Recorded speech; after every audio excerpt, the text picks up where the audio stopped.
Então, boa tarde a todos. Um grande abraço aos meus amigos aí do Instituto, essa grande família, que me sinto muito honrado em pertencer. E, mais uma vez, estamos aqui reunidos para discorrer sobre o estudo da Joana, do Jung, do Jorge Andréa, esse estudo que sempre nos engalana, porque nos mostra exatamente as minudências da alma, seus aspectos, o psiquismo. Então, uma alegria muito grande nós estudarmos, fazermos parte desse estudo que nos é muito oportuno. E hoje nós vamos falar de mais um capítulo, né? Continuando o livro Em Busca da Verdade, que vocês estão vendo aí, a literatura mostrando os vidrinhos aí minimizados, que eu gosto de fazer. Só do Jung aí nós temos 7 livros pesquisados para o estudo desta noite. O livro Magno, do Jorge Andréa, que praticamente compilou, pelo esforço dos companheiros aí do Instituto, todas as suas obras, e é esse que eu gosto de pesquisar, porque ele é uma síntese da sua fenomenal obra. E o livrinho mais importante que estamos seguindo, que é o da Joana, Em Busca da Verdade, é a psicografia do nosso sempre estimado, querido amigo Divaldo Franco. E o capítulo de hoje, vamos falar ainda no capítulo 1, o ser humano e sua totalidade. Esta luta é fantástica. A contínua luta entre a nossa consciência, o centro da nossa consciência, o ego, e a nossa totalidade. É talvez a grande proposta que a própria doutrina nos traz, nos convida, em exercermos esta luta entre a nossa consciência e a nossa totalidade, o que está lá imerso, ou melhor, submerso no nosso inconsciente, que são exatamente as nossas experiências transatas, o périplo reencarnatório, compondo a nossa individualidade ou totalidade. Estamos aqui apenas com um segmento, que é a nossa personalidade, para que, através dela, possamos vislumbrar, visualizar esta realidade que nos pertence e não ficarmos aqui criando proteções, fugas, justificativas que simplesmente vão retardar o nosso caminho evolutivo. Então, essa é uma proposta que a própria doutrina nos traz, o autoconhecimento, o olhar para si, a observação do que estamos a pensar, sentir, do que está vindo abruptamente lá do nosso inconsciente, mediante estímulos que ocorrem com muita frequência, estímulos externos, nossos próprios estímulos, né, através do nosso ego. Então, somos seres ainda dissociados e precisamos nos associar a esta totalidade. Só assim vamos, através do autoconhecimento, da autoaceitação, entender uma realidade que nos pertence. E, desta forma, através desta realidade, vamos, então, dentro do nosso conhecimento, da nossa inteligência, da nossa perspicácia, da nossa humildade, buscar, através da integração, que vamos falar aqui, é fundamental este processo de integração que cabe a todos nós. Aí, então, através desta integração, provocarmos ou promovermos a diluição daquilo que realmente já não nos interessa mais e que iremos vencer. Então, essa contínua luta, porque ela é contínua, está sempre nos açoitando, nos vergastando, uma realidade que nos incomoda profundamente, estamos nessa luta. A Joana diz, é um quartel sem armas. E essa constância, embora aparentemente desagradável, ela é extremamente necessária para as nossas conquistas morais e espirituais que nos cabe. Portanto, este capítulo é fundamental. Vamos então ver o que a nossa querida Joana nos fala. Diz ela: invariavelmente, o indivíduo busca superar esse eu opositor, real, frequente. O que nós verdadeiramente fazemos? Diz ela, adotando um comportamento castrador, por intermédio de um esforço consciente para suprimi-lo, o que redunda em grande fracasso, porque o polo que orienta o outro eu permanece vivo, embora disfarçado pela aparência que se adquire. Então, essa é a realidade da criatura em geral. O indivíduo, ele procura castrar ou suprimir a sua realidade que o incomoda profundamente. Ele ainda não está realmente amadurecido, não houve o despertar de sua consciência para esse trabalho magnânimo de se olhar. Então, ele vive suprimindo e castrando esta realidade. Mas isso é um grande fracasso, porque isso continua em nós, esse outro eu, a nossa realidade, o que perpetramos. E ficamos criando, diz a Joana, esses disfarces, essas máscaras, essas aparências. Ela tem um capítulo que ela fala dos homens aparências. Então, tudo em verdade ainda permanece em nós, ainda fica em nós, e vamos abarrotando. Vamos criando mais condições, aquilo que não nos interessa, e vamos socando, poderíamos dizer assim. Só que isso ganha corpo. E por ganhar corpo, há uma tendência, a doutora Nísida Silveira, extraordinária psiquiatra junguiana, brasileira, alagoana, ela diz que há uma tendência desses campos energéticos emergirem, porque ganha corpo. Então, há realmente um estímulo para que isso venha à nossa mente consciente. E isso, se não for, de uma certa forma, trabalhado, diríamos, combatido, isso vai gerar realmente profundas dores, profundos desequilíbrios, profundos quadros psicopatológicos, sob a forma de neuroses, até de quadros psicóticos, até que a bendita dor venha nos esclarecer, companheiros.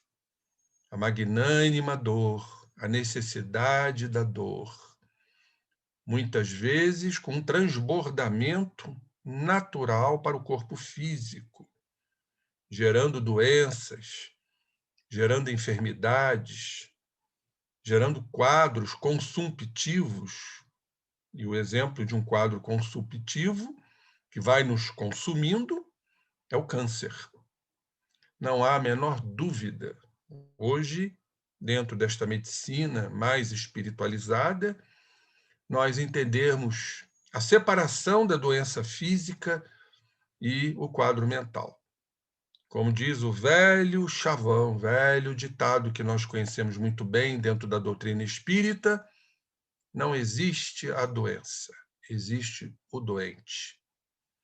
Seja aquele que infringiu as leis no passado e sejam aqueles que estão infringindo as leis no presente.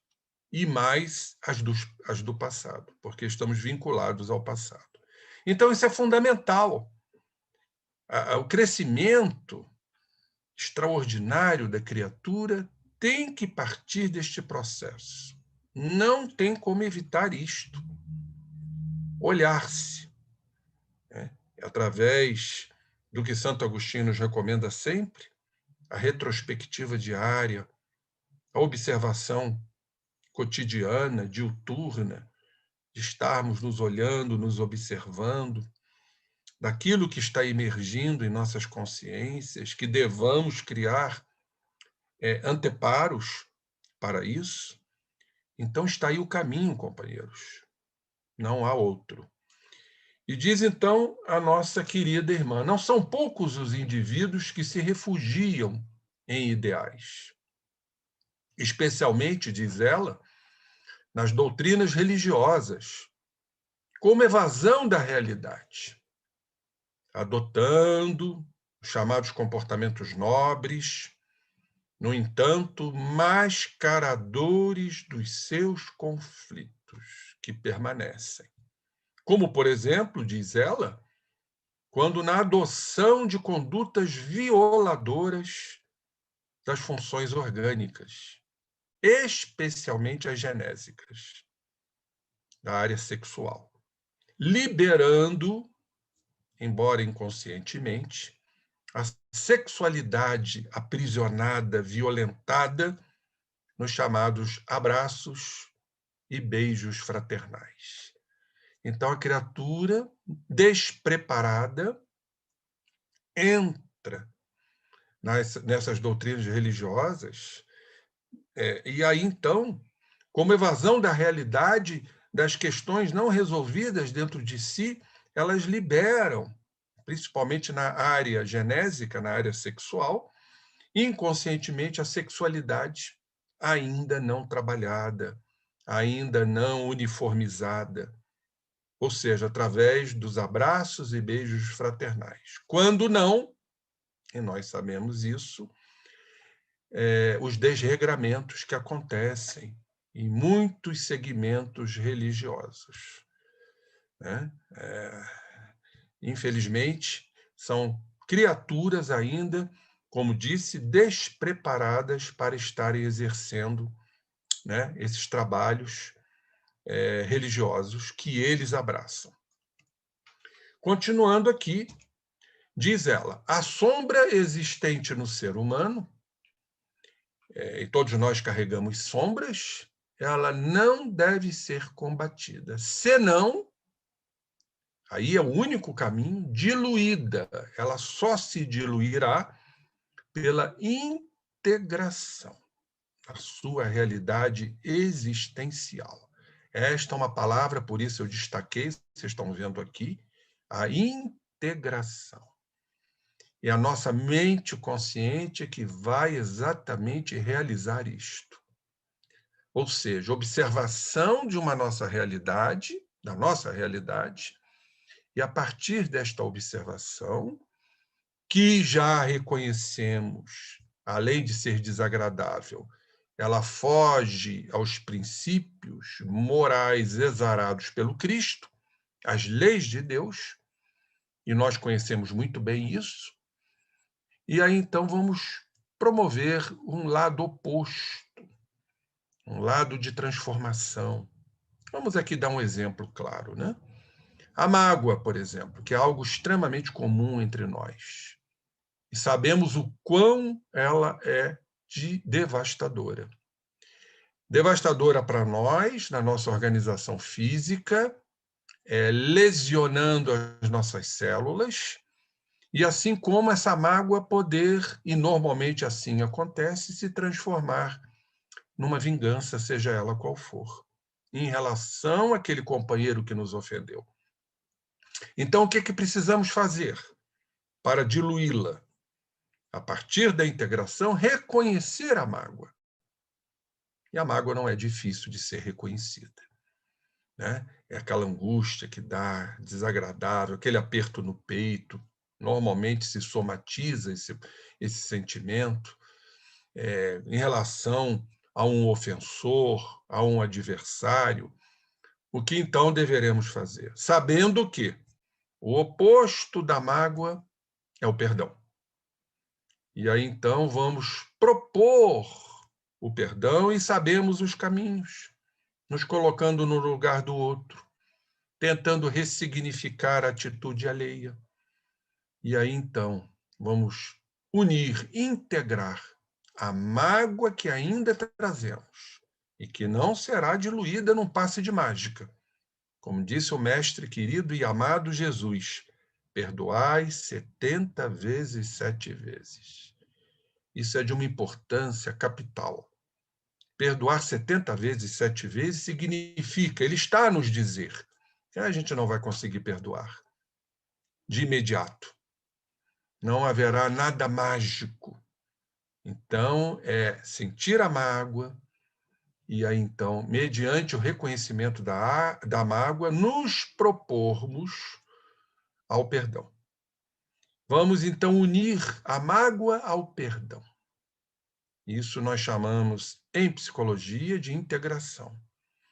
E à medida que vamos integrando, vamos trabalhando as mágoas, vamos transformando-a em perdão, e a diluição se processará. Agora, vocês acreditam que isso acontecerá numa encarnação só? Quantas mágoas trazemos? Quantas ofensas, né? Vamos lembrar aqui a história da civilização, da humanidade, onde fomos violentados, anulados, na nossa autonomia, no nosso livre-arbítrio. Então, isso certamente está muito potencializado em nós.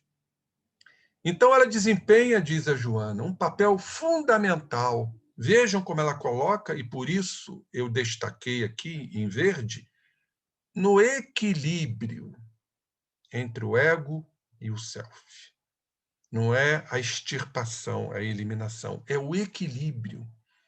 Significa com isso que estamos equilibrando sentimentos negativos, não é? Com a proposta da mudança. Então, é a consciência, o ego. Isso é fundamental. Daí a importância da encarnação, porque o ego está ligado à matéria, é nossa consciência, consciência material, que André Luiz nos coloca muito bem através de Calderaro, no livro No Mundo Maior, é o segundo andar do cérebro. A consciência visualizando, né, o que trazemos na nossa totalidade. Seja nesta existência, ou seja, em existências pretéritas. Então, a Joana foi muito feliz aqui nos colocando o equilíbrio entre o ego e a nossa totalidade, cujo centro, cuja essência do self, o si mesmo, ou no alemão selbst, sabemos muito bem que é a presença de Deus em nós, que o Jorge André coloca como inconsciente puro, a zona crística, o Logos de Heráclito, o Ultraser de Plotino, Projeto Atman, enfim, é onde chegaremos por força do progresso e que todos nós lá atingiremos no nosso percurso evolutivo. Seremos, indubitavelmente, espíritos puros. Faremos parte desta comunidade maravilhosa, da qual Jesus faz parte e outros que desconhecemos. Então, diz aqui a Joana, é o equilíbrio entre o ego e o self, no que resulta a unificação. O projeto é esse, é de unificarmos. Também dos polos, quando se consegue a sua diluição. Este é o nosso caminho. Vamos integrar e vamos unificar. Isto acontece em todos os campos.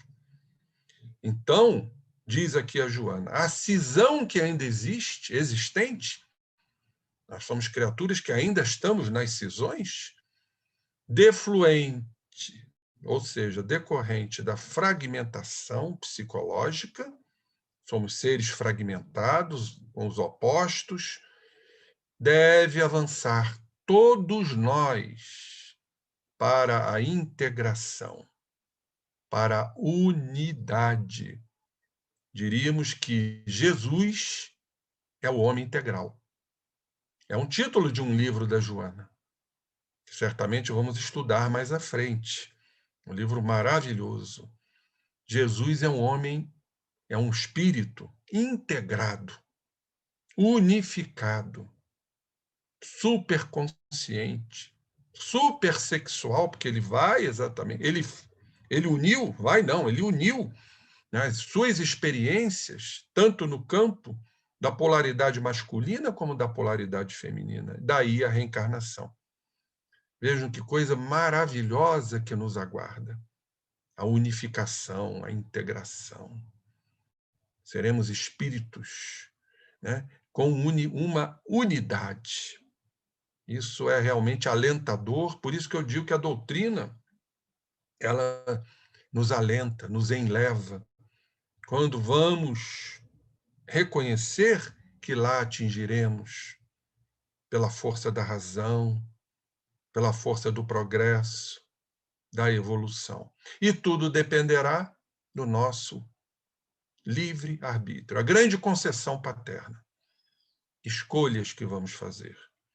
Entendendo que muitos ainda não estão maturados para entenderem isto, mas entenderão.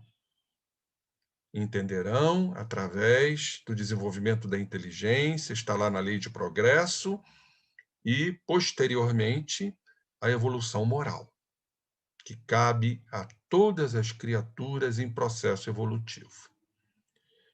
Olha que foto interessante aqui, né? Que eu extraí.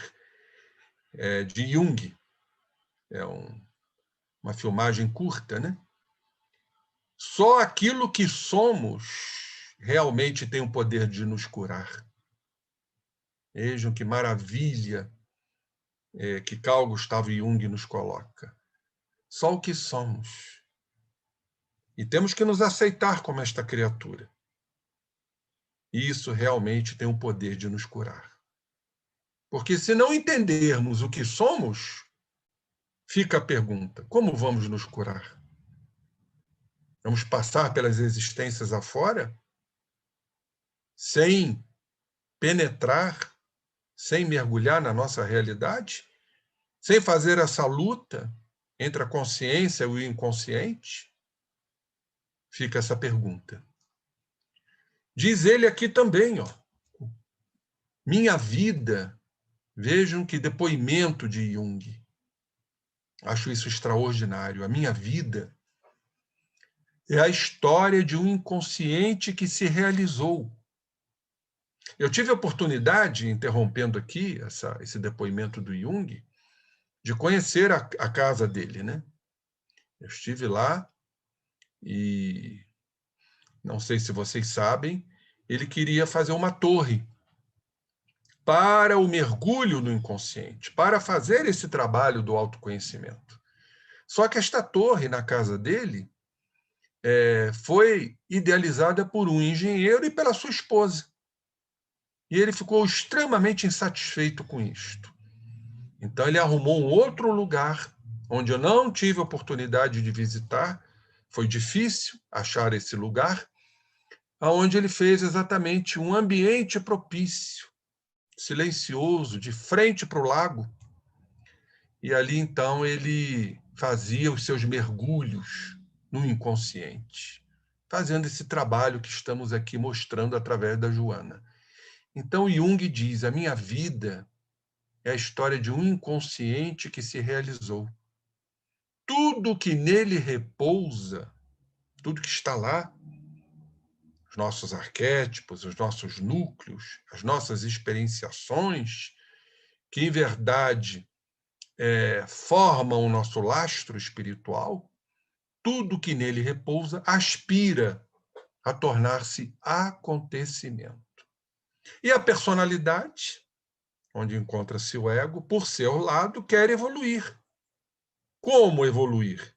Diz ele aqui, a partir de suas condições inconscientes. O nosso lastro, o nosso self, experimentar-se como totalidade, que são exatamente as nossas experiências, todas elas que, desde quando fomos criados, simples e ignorantes, vão compondo nos trânsitos encarnatórios, esta totalidade experienciais. Muito bonita esse depoimento do Jung. E uma outra afirmação dele: sua visão, diz ele, se tornará clara somente quando você puder olhar para o seu próprio coração. Olha aí o autoconhecimento. Observar fundamentalmente as emoções, né? O que trazemos, a nossa carga emocional. Olhar para o seu próprio coração é olhar para as suas emoções, para os seus sentimentos. E diz ele aqui, quem olha para fora, quem sai disso, vive sonhando, vive se iludindo. Agora, quem olha para dentro, desperta. Veja um grau de espiritualização deste homem. Que coisa extraordinária isto. Quem olha para dentro, desperta. Não tem outro caminho. Quem olha para si, quem faz esta autoavaliação, ele está despertando. Lembramos uma frase, uma correlação do que Jung está falando aqui com o que Paulo disse. Paulo exatamente nos falou isso, de uma outra forma. Desperta, ó tu que dormes. Desperta, ó que tu dormes. Busca a sua realidade, que o Cristo te iluminará. Então temos que despertar, porque ainda estamos dormindo, nos afirma Paulo. Desperta, ó tu que dormes. Então, meus irmãos, são espíritos que estão se correlacionando nos seus dizeres, nas suas afirmações. Outra frase aqui do Jung, muito importante: conhecer a sua própria escuridão, suas sombras, é o melhor método para lidar com a escuridão dos outros. Porque nós temos um hábito muito frequente de ficarmos analisando os outros, sem olharmos-nos. Não foi o que o Cristo falou? Exatamente o que Jesus falou. Que nós estamos sempre olhando o cisco, o argueiro no olho do vizinho, e não observando a nossa traje, aquilo que trazemos. Estamos sempre julgando os outros. Então, se a gente não se olhar, não vamos fazer a distinção. A distinção ocorrerá exatamente quando nós nos olharmos. E aí vamos entender o outro não como projeção de nossas imagens, mas o outro, como ele se apresenta. Normalmente nós projetamos nossas imagens no outro, sem ao menos fazer este trabalho de autoconhecimento, de autoanálise, de autoexame. Olha outra frase do Jung, maravilhosa. Diz exatamente a mesma coisa que Paulo. Não há despertar de consciências sem dor. Desperta o que tu dormes, o que trazes dentro de ti. As pessoas farão de tudo, chegando aos limites do absurdo para evitar enfrentar a sua própria alma. Ninguém, diz ele, se torna iluminado por imaginar figuras de luz, sonhar, se iludir, mas sim por tornar consciente a escuridão. Está aí o caminho, essa luta entre o ego e o self. É tornar consciente o que trazemos na nossa totalidade, nossas sombras, para serem iluminadas. A iluminação não é imaginar figuras de luz. A iluminação é iluminar nossas sombras, tornar consciente a nossa escuridão. Aí eu trouxe aqui para vocês um gráfico muito interessante do que comumente fazemos, e geralmente inconscientemente. Vocês estão vendo aqui o eu com a nossa sombra, olha aqui, inconsciente. E aqui o outro. Então, o que nós fazemos? Eu projeto no outro minha parte negada, aquilo que eu nego dentro de mim. Ou seja, aquilo que eu ainda não vislumbrei. essa ausência de luta entre o ego e o self, aquilo que me pertence. Então, aquilo que me desagrada, aquilo que eu não aceito, eu projeto no outro. Aqui está, a sombra indo em direção ao outro, mas o que também é meu.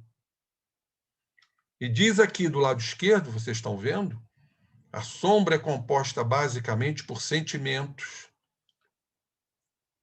pensamentos, desejos não vividos e emoções, chamados de conteúdos internos. O que trazemos? Os apegos, os medos, a insegurança, a rigidez, as frustrações, as perversões, culpas, a arrogância, a vaidade, a prepotência, o ciúme, a inveja, a impaciência. Que coisa extraordinária o nosso psiquismo, hein? Em quais dessas situações nos enquadramos aqui, não é? É um problema de autorreflexão. Também tem aquelas qualidades que ainda não atingimos, podem ser chamadas de sombras. Diz aqui o gráfico, distorção da realidade. Para agradar o meio, renega uma parte de si. Parte que continuará a existir no inconsciente, a sombra. É o que eu falei agora há pouco. Então, para agradar o meio, hipocritamente, né, eu renego a minha realidade, eu crio uma aparência que não verdadeiramente é a minha realidade e eu continuo carregando essa sombra. E diz aqui, a projeção da sombra tem dois caminhos, dois viés. O que me irrita, o que eu não aceito, o que me incomoda e o que me apaixona e encanta. Interessante isto. O que me irrita é o que está mal resolvido em mim. Aí vamos aqui para a esquerda, aqui, ó. Apego, medo, insegurança, rigidez, frustrações e por aí vai. E o que me encanta é minha própria necessidade, como isto é comum. Aquilo em que eu projeto no outro, né, para que o outro supra a minha necessidade. Meu lado, digamos, os meus desejos, a minha própria necessidade, eu projeto no outro, me apaixono pelo outro, em verdade estou me apaixonando por mim mesmo, para que realmente o outro supra, plenifique a minha necessidade. Só que na relação o outro vai se mostrar exatamente aquilo que não desejamos que ele se mostre. E aí vem os conflitos. Quando o outro não é a projeção da minha própria necessidade. E volto a afirmar, isso é fundamental. Se não fizermos este trabalho de autoidentificação, se não ficarmos fugindo, estamos sempre fugindo dessa nossa realidade, não só eu comigo mesmo, como meus relacionamentos vão ficar realmente confusos e defraudados. Esse é o grande caminho. Por isso, esse trabalho da contínua luta entre o ego e o self. Só para relembrar, e nunca é demais, acho que isso já foi apresentado, no livro Aion, Pesquisas na Fenomenologia do Self, o Jung fala com muita propriedade sobre a sombra que todos nós carregamos. Vejamos o que Jung diz. Mas antes, lembrando, por que Aion? Aion é um termo grego. É uma divindade helenística associada a tempo, orbe, ou círculo abrangendo o universo e o zodíaco, dentro da mitologia. O tempo, representado por Aion, é ilimitado. Diríamos atemporal, né? Chegaria à temporalidade. Em contraste com o nosso tempo, Cronos. Daí veio o termo cronologia, cronometria. É o tempo empírico, ou seja, experimental, né? Dividido, então, esse nosso tempo em passado, o que já passamos, o que estamos passando e o que planejamos para o futuro. Passado, presente e futuro. Por isso, a grande ideia, a grande orientação de vivermos o aqui e agora, sem estarmos presos ao passado que nos incomoda, que nos faz sofrer ainda, aquelas feridas do passado, aquelas mágoas do passado, e não ficar gerando ansiedades para um futuro que a gente nem sabe se irá acontecer. Então, vivermos esse sentido de pertencimento, do aqui, do agora, do hoje, é o que devamos realmente imprimir em nossas existências. Então, vamos ver o que o Jung nos fala a respeito da sombra, que é um problema de ordem moral, que desafia a personalidade do eu, o nosso ego como um todo.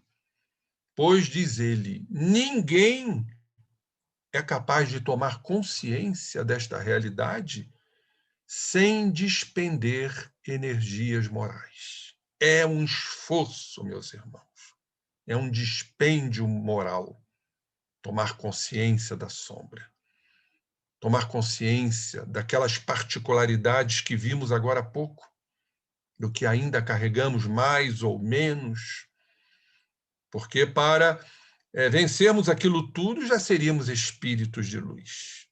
E ainda nos falta muita coisa. Mas diz ele aqui, nesta tomada de consciência da sombra,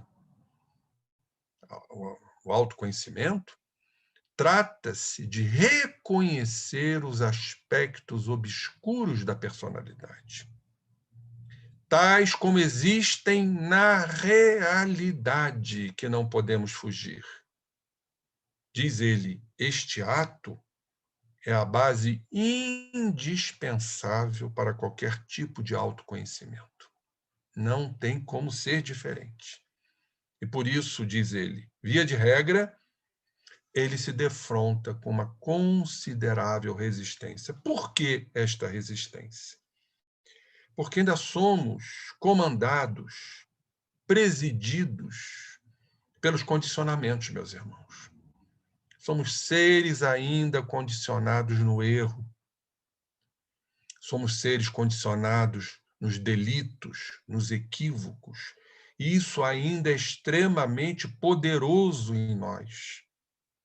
E não raro estamos reincidindo, repetindo, recapitulando, porque o poder é muito grande. Então, o processo de integração e, consequentemente, de diluição é um processo lento. É um processo que não vai se resumir a uma encarnação. Vamos ter, repentinamente, conquistas nesta encarnação. Mas precisaremos de outras, aonde esses condicionamentos, a própria Joana nos diz isso, vão se descondicionando. É um processo de impregnação. Vamos lembrar mais uma vez de Paulo. Desperta, tu que dorme, né? Levanta-te entre os mortos, que o nosso mestre nos esclarecerá, nos alumiará, mas também ele disse, nesse despertar de consciência, o bem que eu quero fazer, eu não faço. No entanto, o mal que eu não quero fazer, este eu faço. Paulo está aqui comprovando rotundamente, né, o condicionamento. O bem que eu quero fazer, estou lutando para fazer o bem, eu não consigo fazer ainda, porque sou dominado ainda pela imperfeição, pelos equívocos. Essa felicidade do apóstolo é maravilhosa. Isso, nosso querido Paulo. O que dirá nós, que ainda estamos aqui mourejando neste orbe com muitas dificuldades? Mas que bom que já estamos entendendo isto, para sermos mais resilientes, mais flexíveis, mais dúcteis. Esse é o nosso caminho. Integração, que falamos muito bem, vamos recorrer lá no dicionário junguiano, nesse estudioso. Esse dicionário foi dirigido por Paolo Francesco Pieri, ele é analista com funções didáticas junto ao Centro Italiano de Psicologia Analítica. E ele nos fala da integração. Diz ele, em sentido genérico, é o grau de organização da personalidade. Por que eu destaquei isso? Porque isso comprova que somos criaturas ainda desorganizadas. Vivemos em cisões, em dualidades, completamente opostas. Então, precisamos, companheiros, nos organizar. Organização da nossa personalidade. E diz ele, a interação ou união que tem que ser solidária e não adversária das diferentes partes psíquicas entre si. Razão pela qual se fala de interconexão. Olha a interconectividade. Hoje, um assunto extremamente, né, estudado, a interconectividade de tudo. Entre conteúdos da nossa consciência, do nosso ego, e os conteúdos que estão no self. Exatamente o que o estudo hoje está nos mostrando. Essa luta contínua é um processo de interconexão entre a nossa parte masculina e as partes femininas, porque trazemos ambas as partes, ânimos e ânima. Somos ânimos, criaturas na polaridade masculina, mas que trazemos também conteúdos do ânima, lá do nosso inconsciente, e vice-versa. Temos que, em verdade, também integrar isto. Jesus era um ser integrado, organizado, e nós estamos caminhando para lá. Então, diz aqui o nosso Francesco, entre elementos diversamente opostos entre si. Nós somos criaturas que carregam esses opostos. Somos seres duais. E a nossa proposta, pelo autoconhecimento, é exatamente fazer esta integração para então haver a diluição. Não haverá diluição, que seria progresso, se não houver a integração. Então, eu creio, diante Intervalo. disso, exatamente, Isso. podemos dar um intervalozinho, não é, César? E voltarmos daqui a pouco. 5 minutos. Obrigado. Perfeitamente.